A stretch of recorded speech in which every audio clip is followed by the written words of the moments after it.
prevent it from happening in the future. Any school, as soon as it's a new school, has more students than it did before. And if you look at the history of every school that's opened, suddenly schools that had lower enrollment before the building started, there's suddenly a surge coming back. It was true at Glebe, it was true at Nottingham, and it was true at Washington Lee. And Washington Lee, because it has the IB program, attracts a lot of transfers coming from other schools. And there have been some policies that have allowed kids can opt to transfer to Washington Lee based on the IB program, and they make a commitment to that in 9th grade. If by 11th grade they aren't actually enrolled in the IB program, they were required to maintain taking a certain number of IB classes to maintain their transfer.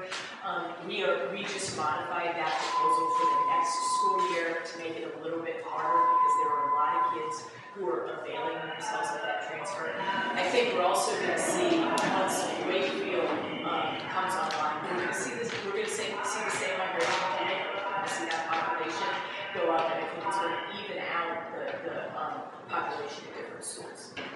And I would also say Washington Lee is also using their space differently to better maximize their classrooms. So I'm not sure how soon we'll see real tables there. Well, certainly I'm happy that they're not talking about using the planetarium as a classroom anymore. That was one of the solutions that they considered. One thing that I've been asked, and I would consider looking at the Ed Center and improving and increasing capacity at Washington Lee by looking at the Ed Center as a potential location. I think the school board could move elsewhere, and we wouldn't need to tear anything down.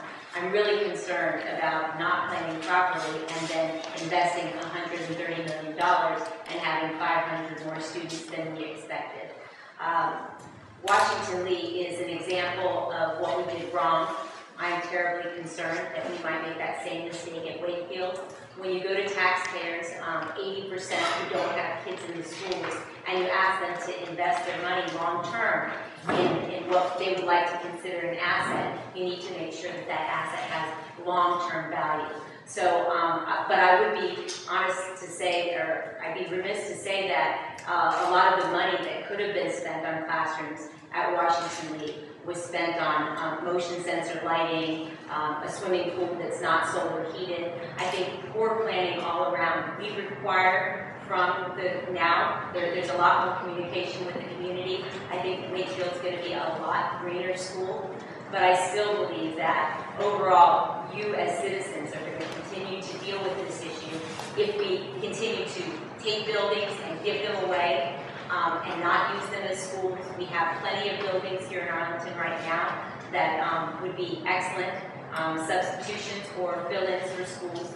As far as relocatables, that's not a sustainable plan, and I don't think we should consider it as one.